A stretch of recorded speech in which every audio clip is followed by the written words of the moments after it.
Right, well look, I'm going to start off with the washroom here because, and washroom, see, look, you see I've got one of the fixate, I can't even say the words, look, the hen kitchen, because end washrooms are not, anyway, let's skip that, let's start again.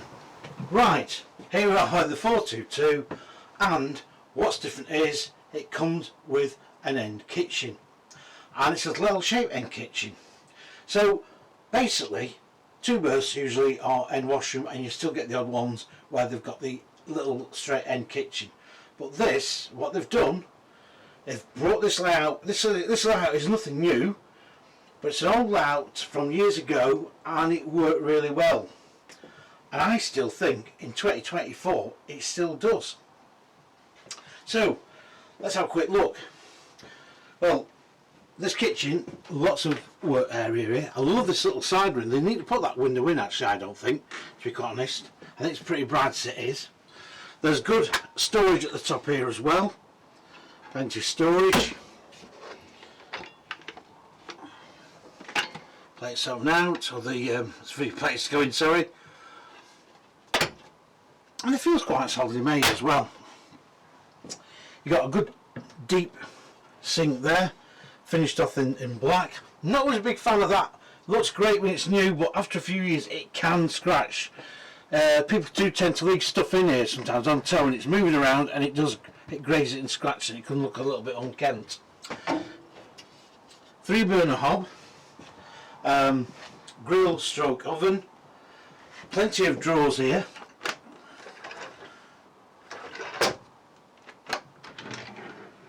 There you go. And some good cupboard storage here, it says, when I can open the button up. Why do I always get faulty buttons? I don't know. Anyway, it does open up, believe me. 2 main sockets there on the wall, LED lights underneath, and a roof vent at the top here. And this kitchen area here is nicely self-contained. Right, I tell you what, let's go across, because this, I still class this part of the kitchen, this side dresser, because you've got some more work surface here. You've got some drawer storage here, and they've got the old dovetail joints. They'll tell you about that in the brochures, etc. Well, they don't do a brochure anymore, don't Elddis, which I think is a bit of a big mistake, but anyway, never mind. It's all online job. Swift used to do that, and then they've gone back to printing a brochure, which is far better. Main socket here, TV aerial socket, 12 volt socket, and you've got some good storage at the top here too. Now it's a little bit dark today, it's not on best of days, and this is where possibly the Xplore is missing the old sunroof. Now I'll come back to that later when we get over there. Let's not grab on about that at the moment. Let's swing around. So basically, fridge, Thetford fridge here, and then you've got your wardrobe above here. Now it's not a full length wardrobe. Come on, open up. Oh, that's it. Try and open it from there, you fool. And you've got the table in there, freestanding table. So you've got everything that you need, and the carpet there too. I mean, it's quite a deep wardrobe, is that? Believe me, that's quite deep. And I think basically it's not a bad spot. It's good. It's good storage. So that's that area. Let's get in the lounge. Well, here in the lounge, of course, it allows 2 settee singles here. So this can be made up into 2 single beds, or you can have it as a large double bed using slats. Not a big fan of slats these days. I think things have moved on, but we are talking an entry-level tourer. What I do like, you've got some big side windows here too, so plenty of light coming in. There's also plenty so you can look out, you're not obstructed at all, and that's what adds to this airy feel. And the upholstery for this year, yes, it's a bit, I don't know, it reminds me a bit of a sort of 50s, that really, a bit retro-y. But anyway, it's alright, I'm not knocking it. You've got your lockers over here, good size lockers too. LED corner spots, which are adjustable. That's a downside on the Sprites. They've got them built in, and I don't like that. I like adjustable ones. They've only got those at the back here. Only got one there on that one on the other side, but that doesn't really matter. You've got LED strip lighting underneath the front here, and also on the Explorers, which I think is brilliant, is these LED lights in the ceiling as well. They don't shove off quite a lot of light. You've got scatter cushions, you've got a little bolster cushion there. Okay, it's not overly thick, but it's nice enough. You've got a main socket again in the corner. Again, you've got this big panoramic window. And of course, because you've no sunroof, you've got this good extra overhead locker storage. You've got your usual fly screens and blinds. And altogether, this is a compact tourer for two. Well, it's very spacious. And it's also lightweight. I put the weights on as normal before the video or after, depending how I feel. But this really is a nice tourer. Now, I've always had a bit of a soft spot for the Explorers, I must admit, and that remains the same today for 2024. Now, let's have a little sit down and let's have a quick summary about this, because there are going to be some changes for 2025 in the Elddis range, and we don't know what it is really, because they've dropped compass, they've done a few funny things, and I mean, I know they've been concentrating quite a lot on the camper. They've got that new camper van out that they produced at the October NEC in 2023, but you couldn't go in it. It was only half made, I think. Bit strange, bit odd. And for the February show, they're not even going to be there.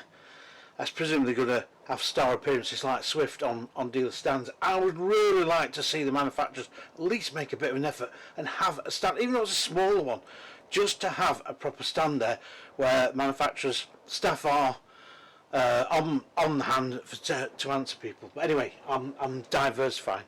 So let's have a quick summary. Well, hang on a minute, we've missed something off, haven't we? The washroom.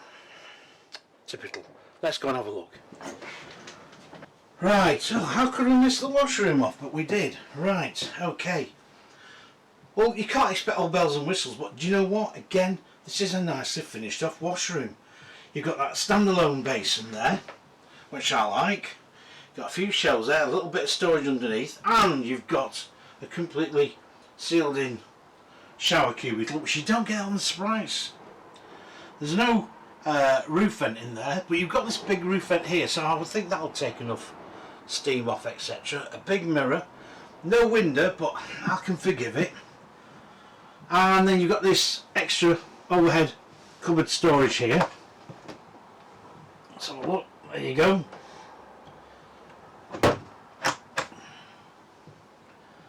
So you've got your usual Thetford cassette loo in there, electric flush of course.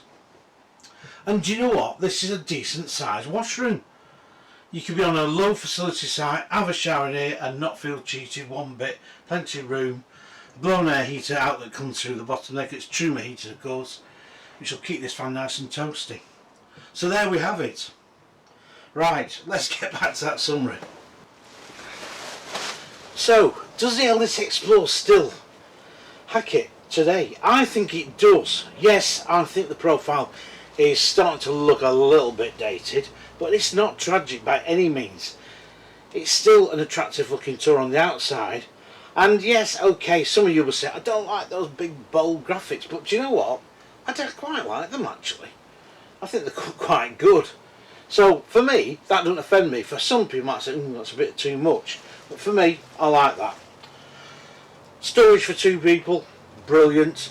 The seating is good quality as well. You've got some support here. You say you've got your bolster cushions, etc. I mean, this as an entry-level tourer is really possibly all most people need. So if you're one of these people that just go out during the summer, early spring, into autumn, this fan will be fine. And even if you're into winter caravanning, again, the Truma heater will keep this tourer nice and toasty, no doubt about it. Now, I'm saying it's a Truma heater because I know they went on to Wales, didn't they, some years ago. Hang on. Best check, Andy. Come on, get the job right. there's no excuse. It's a whale heater. They've never had a true heater in these, have they? Look, forgive me on that one. So it's a whale heater, and that's a good heater. Again, it'll keep this caravan nice and warm, heats your water up, etc. It'll be a great little van to have. What would I like to see? Possibly, as I say, I'd like to see an update on it very soon. And I think for 2025, I'm going to stick my neck out here. I think we're going to see quite a few changes to the Elddis range.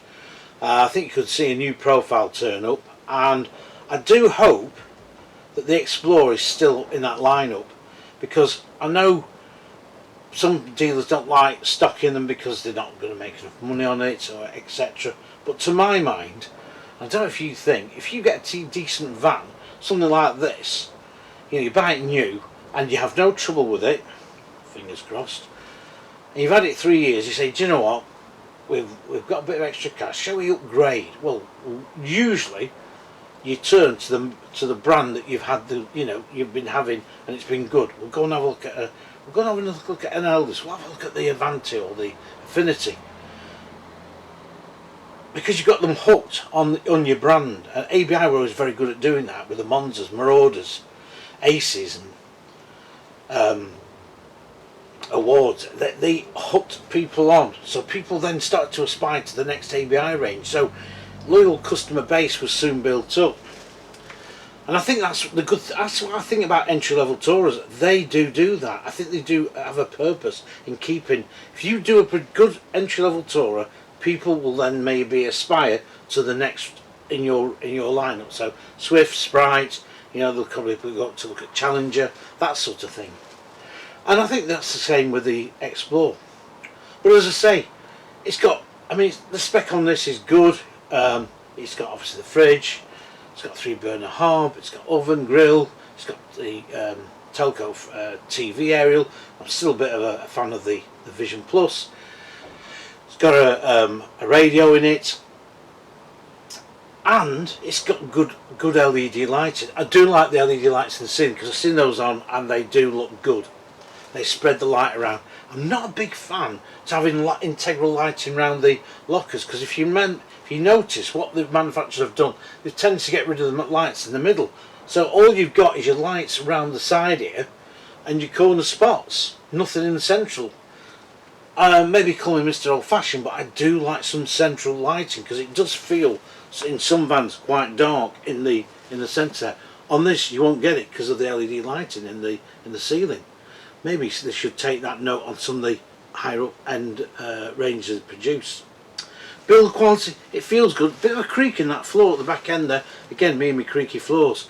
But maybe just one of those things. Maybe it just needs something just slightly adjusting.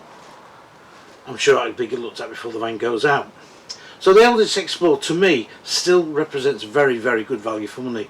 It's a lightweight tourer. It'll be easy enough to sell back on again. Again, I'm going to have a look at the price. It is 19,839. That to me, in this day and age of everything going up and how caravans have gone up, this to me is a fantastic price for a tourer.